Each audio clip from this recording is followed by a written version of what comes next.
Okay. So, let us go for joint C. Again as I said, draw the free body. Okay. So, there is one like this, there is another like this, there is another like this. This point is, this joint is C.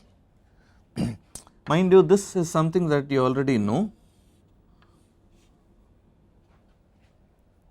Is this a correct direction? The answer is yes, because direction away from C is a positive value.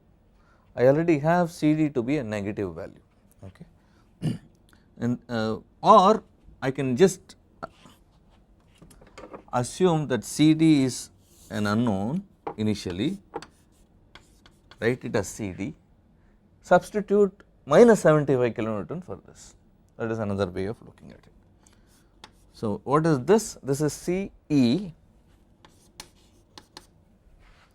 and the other one is BC. Okay. Nomenclature is such that I have an alphabetical order that I follow.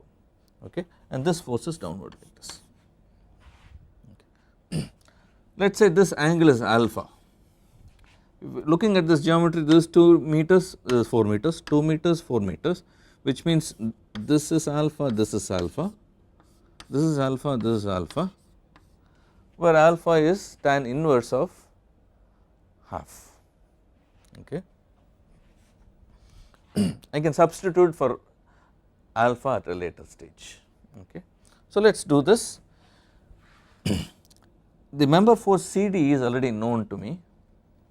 If I take equilibrium in the horizontal direction, I can directly find out CE, whereas if I take vertical equilibrium, this unknown as well as this unknown will come into picture, and therefore we will start with sigma Fx equals 0, which has these two forces coming into picture. This is CD in the positive x direction plus CE cos alpha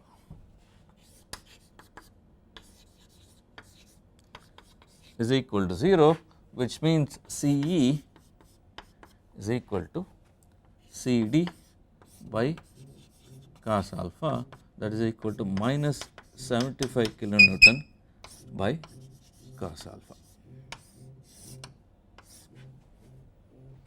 Is this clear?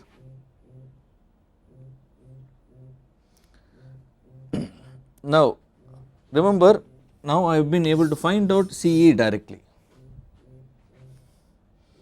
and then now it is possible for me to find out in the y direction.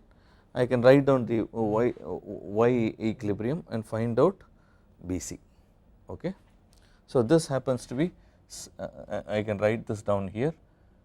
Remember, the value is cos alpha is positive, this is minus 75, and therefore again I will have, it is pushing the joints, which means this member is also in compression. Okay. So, it is 75 by cos alpha. Is this value greater than 75? The answer is yes. So, this is taking quite a bit of load. Okay. And these are the ones that actually support the truss from moving, swaying in the horizontal direction. If this were not there, it would have gone like this, right. And these are what are called the bracing members.